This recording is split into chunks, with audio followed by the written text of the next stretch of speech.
This week's pro tip is all about the first minute setting the tone for you as a performer, as a magician, even as a general entertainer, if you're not a magician.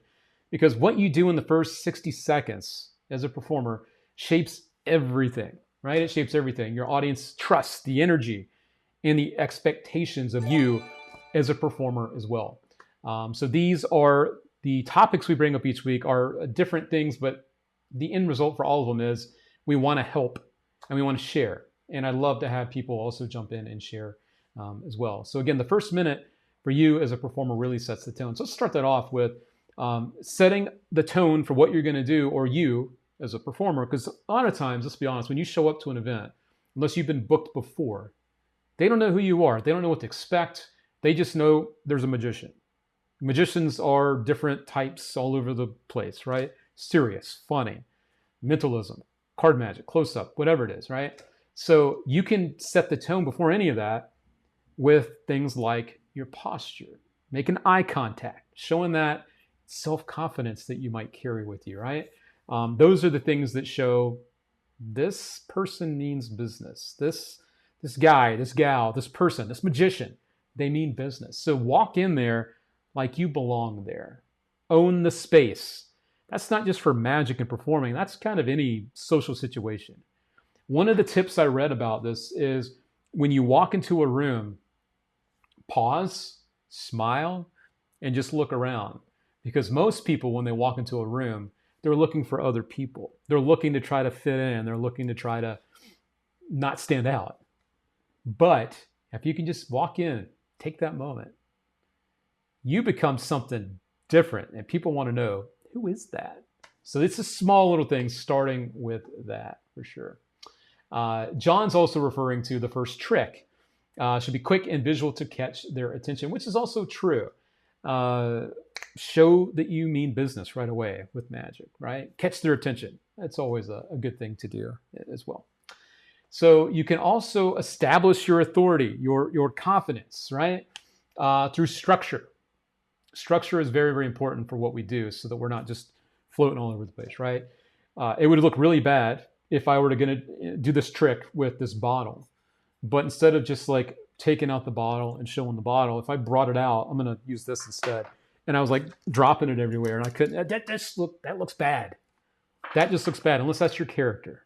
That's a different story, right? But if it's not your character, don't come out bumbling and fumbling and looking for stuff. Set the tone right away, right? Have a clear opening line. Have a question that might give you some immediate attention. Draw people in by the first things that you say after you do the things that you don't say, right? So there's different ways to draw that attention in. Own that space, right? You definitely want to own that space, yes. Approaching tables, making eye contact with everyone at the table sets a tone. You don't have to rush. That's a great point too, Ken. Very, very good point. Mark Schaefer. People need to know who you are, what you do, and why they should care quickly. That's the word, quickly. Luke, has your character changed over time? I wouldn't say my character has changed, but my style has changed. I don't mean my performing style. I mean the way that I present myself has certainly changed. Because if I want to be taken more serious with the type of clients I work with now, I need to dress that part. If I really want to get to that next level, I want to level up, I need to dress that way. I need to look that way. So it feels like they're getting a VIP experience, a very, a top tier experience.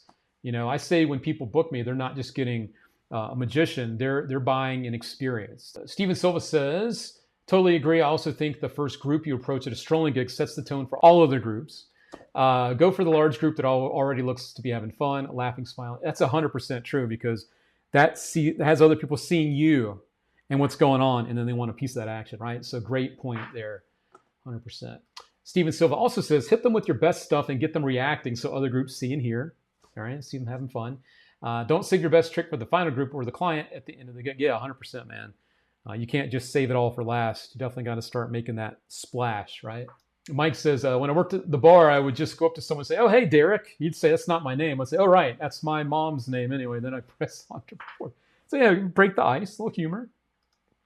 It's always a good thing to do. Jordan Bird, create the atmosphere before spectators arrive. Stay in character. Yeah, that's important too, right? Stay in that character for sure. So yeah, make sure though when you start performing what you're doing, you have that clear opening, whatever that is for you, right? Engage early with the people, or risk losing them, and that's another thing, right? Right away, you need to find a connection with the audience. Much easier to say it than to do it because it's hard to feel out every audience being different. But maybe go with something that's interactive stuff. Bring people in, get them on your side, having fun with you. They're having fun because you're there with them, right? It's not just about the technique, it's about that interaction, right? Maybe give someone a role in a trick and maybe have that carry through the whole show. So you have like this ally, this person that's like a callback, right? Because at the end of the day, people remember how you make them feel. It's not just what they see, it's what you make them feel as an entertainer. Our area, our room, when we're an entertainer, what we do is magic. Other entertainers, musicians, other people are singers or acrobats, right? Our room, our thing, our whatever, our world, it's magic. So it's not just about what they're seeing, but it's also about how you make them feel. And we can do that in a very unique way as magicians. Johnny Ace Palmer has a great opener. He literally has a great opener, right? With the opener and then the bottle. Very true. Be genuine. That is always a great idea. We talked about being genuine with your audience many moons ago. It's something you should always try to do if you can. Sometimes it gets a little intimidating to try to show people who you really are, but 100% something I think you should try to do. Yeah. Hungry and hungover. Mainly do minimalism now. Have to establish credibility right away. Open with a thumb writing prediction routine that gets everyone involved. But I predicted the biggest skeptic's choice. Yeah, that's got to be tougher, with minimalism because it's not as visual. It's very much trying to just figure out what people are thinking or what they're doing. So yeah, it can feel a bit more challenging, I would assume, right? That's what's going on. Please remember the spectators' names. It makes them feel important. Yeah, I mean, names are everything, right? I know not everyone is like David, who is literally a memory king. He can remember like everyone's name in a gig. But if you can at least remember the people that you interacted with the most on the way out, you could give them a quick shout out or even say thank you to them at the end of your performing. It shows you were actually there and you cared. So yeah, names mean a lot to people, right? If they know a magician is going to approach, the first minute is a lot easier instead of having to explain who you are and why you are there. That's true too.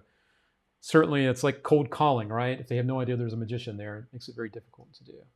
Rahish, I think the most powerful thing a magician can do is not just fool the eyes, but awaken the imagination. Well said, Rahish. Very well said. Be respectful. You never know who's watching, and these days you'll be put on blast online for Karen or Kim behavior. That's very true too. There could be a moment that happens, and that moment could then live forever online if you're not careful. So yeah, always be respectful. You never know where that could end up. So another thing to remember is we're back into the topic directly, is that the energy that you bring, the energy that's going out can be contagious. So if you come out and you're able to give the energy, you're able to bring that high energy, that positive energy, it creates not only momentum for what you're doing, but curiosity, right? Which is really, really a fun thing to play with as a magician, right? Because let's be honest, lower energy makes things just feel flat. Even if the method is strong and what you're doing is strong, if it's just low energy, it could make something that could be very powerful fall flat. And that is certainly not something that we're looking for as magicians, right? We want them to enjoy themselves, but also really like what you're doing from a method standpoint too. So give them a chance to do that as well. John says, Luke, do you have a prepared close-up or parlor case? Do you change it to tailor to each event you do? The cool thing is, John, honestly, I've gotten to the point now where I've been a performer for 25 years. I really don't bring a bag with me at all.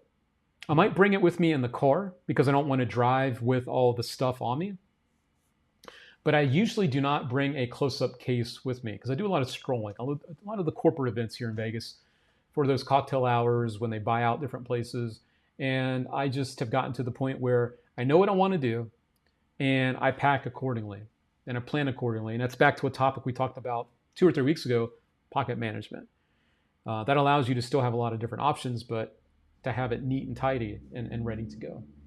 So I'm not saying there's anything wrong with bringing a case. I have from time to time, but that's if I know that I really need to do something for maybe a whole group of people as part of an event if they want that. You know what I mean? You need a great personality. Yes, you do. Personality can definitely go a long way. You don't know who you will meet or where it will lead to. That's very true as well. Reignite childlike awe, the feeling that maybe the impossible is possible. That's really what we're being paid to do, right? And then to follow up here, I think the last kind of bit of advice for this is back to that topic of energy. Try to match your audience's energy and then lift it. Be there, be present, do your thing, and then lift it up, bring it to the next level. And that just shows as a whole how professional you are and what you're doing is top tier. It is the top experience, the best experience, because you brought not only great magic, but you brought yourself, you've given yourself, and you absorbing the audience as a whole too. So that is definitely a topic I'm very proud to bring you this week. It all comes down to that first minute. You got a chance to make that first impression. It's really up to you how you want to use it. So use it well, use it wise. And we got a lot of wise people here too that shared their advice. So thank you, my friends, for that. And that will wrap up this week's topic. The first minute sets the tone.